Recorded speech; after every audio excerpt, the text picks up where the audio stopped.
공차 영역을 좀 더 명확하게 이해하기 위해서 이번에는 페이퍼 게이지를 이용해 보도록 하겠습니다. 검사의 관점에서는 고정식 한계 게이지를 사용하게 되는데 그것은 기하공차 여건의 적합성을 검증하기 위한 굉장히 최적의 수단입니다. 굉장한 최적 수단입니다. 게이지는 기본적으로 조립 부품에 대해서 워스트 케이스를 적용하고요. 3D 조건이 물리적으로 구현되는 그런 방식이죠.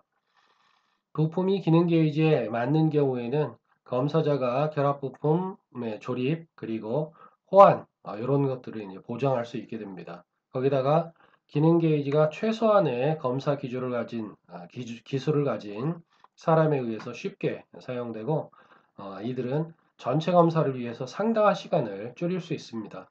물론 그렇지만 기능 게이지 사용에도 단점은 있습니다. 생산 부품의 대부분에 대한 기하공차 검증은 레이아웃 검사의 수동 또는 전자적인 좌표 측정기, 즉 CMM이라고 하지요. 이것을 사용해서 수집된 데이터의 사용을 통해 달성됩니다. 두 가지 방법 모두 엔지니어링 도면에 의해서 규정된 기준 데이터 프레임에 공작물을 고정시키고 생산 형체의 실제 측정을 수행하기 위해서 검사를 수행하게 되지요.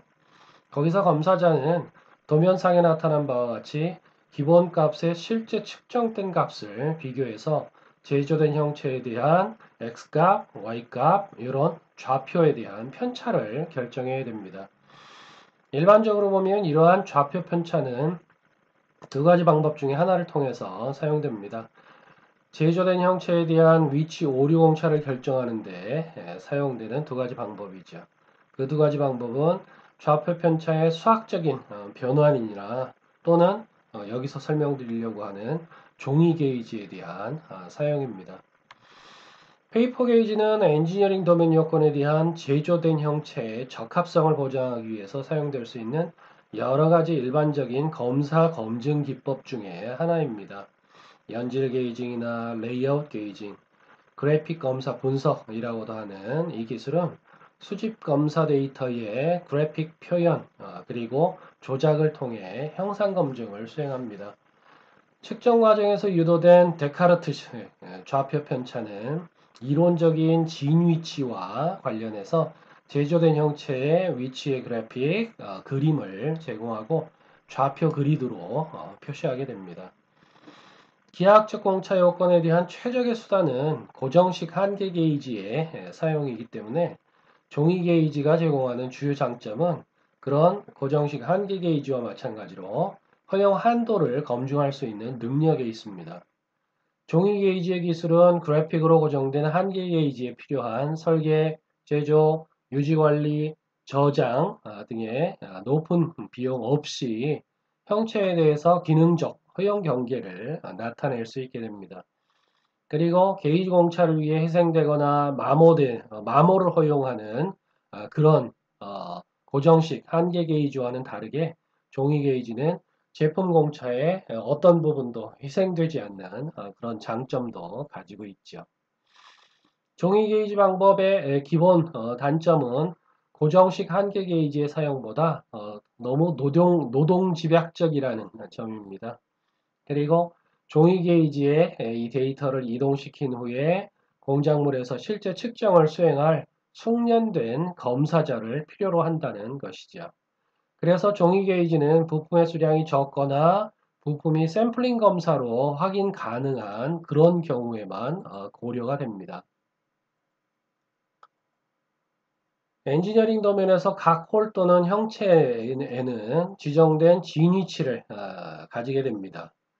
데이터 포인트는 진위치로부터의 편차를 나타내고 그것의 이론적 위치와의 관계에 기초해서 홀을 지정하는 관점과 일치하는 방식에서 항상 좌표 그리드에 그려지게 되는 것이죠.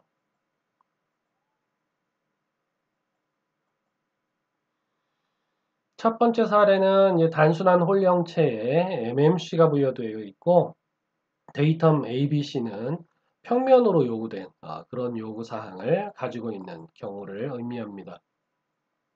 그런 경우에 측정 방법은 그림으로서 간단히 표현드리면 이런 형태로 해서 네 홀 부품에 대한 레이아웃 검사를 수행할 수 있게 되죠. 그렇게 측정을 해서 이제 얻은 값이 이 표와 같이 되어 있고요. 1, 2, 3, 4번 각각의 홀에 대한 측정 값들이 피처 사이즈 측면과 로케이션 측면의 사례들이 이렇게 나와 있습니다. 첫 번째 사례만 한번 보면요. 0.312에 플러스 마이너스 0.3에 0.03에 공차를 0.003이죠. 죄송합니다. 0.003에 공차값을 가지고 있기 때문에 이 경우에 MMC는 0.309의 값을 가지게 되고요. 만약 요 1번 홀이 실제 1번 홀의 실제 사이즈가 0.311이라고 하는 값을 가졌다면 MMC와의 편차는 0.002의 값을 가지게 되는 거죠. 즉, 그 편차값이 보너스 공차로 더해져서 허용 공차값은 0.012라고 하는 허용 공차값을 가지게 되는 거죠. 그런 허용 공차값 아래서 첫 번째 홀이 가진 x값의 좌표가 1.503, y값의 좌표가 2.501이라고 하는 좌표값을 가졌다면 각각이 기준 치수인 1.5와 2.5를 기준으로 해서 편차가 플러스 0.003, 그 다음에 y 방향으로는 플러스 0.001이라고 하는 값을 가지게 됩니다. 그 값을 요 그리드에 이제 표현을 한 겁니다. 중심점 제로를 기준으로 해가지고 샵 1이라고 되어 있는 1번 홀의 위치가 플러스 쪽으로 x축의 플러스 쪽으로 3칸만큼 y쪽의 플러스 쪽으로 1칸만큼의 위치에 위치하게 됩니다. 즉 1번 홀의 위치는 넘버 1으로 표현되어 있는 저 위치에 위치하게 되는 것이죠. 그런 형태로 동일하게 표에서 얻어진 각각의 값들을 모두 표현을 하면 이렇게 1, 2, 3, 4라고 하는 4개의 홀이 그리드 위에 존재할 수 있게 되고요. 거기에 그림을 통해서 공차역의 그림을 통해서 공차역, 아까 공차역 계산한 것이 0.012부터 0.014, 13, 11이라고 하는 그런 허용광차 값을 가졌었죠. 그것을 이제 값의 순서대로 이렇게 표현한 겁니다. 그래서 0.01부터 0.013까지 값을 표현했고요. 그 각각의 공차역 내에 허용되는 홀의 위치 값이 오느냐라고 하는 것을 이제 판단하게 되는 거죠. 아까 1번의 경우를 봤으니까 1번의 경우는 얼마였습니까? 허용공차 값이 0.012의 허용공차 안에 1번 홀에 위치가 들어와야 되는 거죠. 그러니까 0.012라고 하는 첫 번째, 두 번째, 세 번째 공차역이죠. 세 번째 공차역의 둥근 원이죠. 그 안쪽에 넘버 원이라고 하는 홀의 위치가 안쪽에 위치되어 있으니까 양품인 겁니다.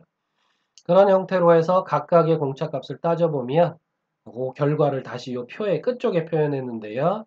1번, 2번, 3번 홀은 공차역 내에 있고 4번 홀 같은 경우에는 공차역 내에 있지 않습니다. 한번 볼까요?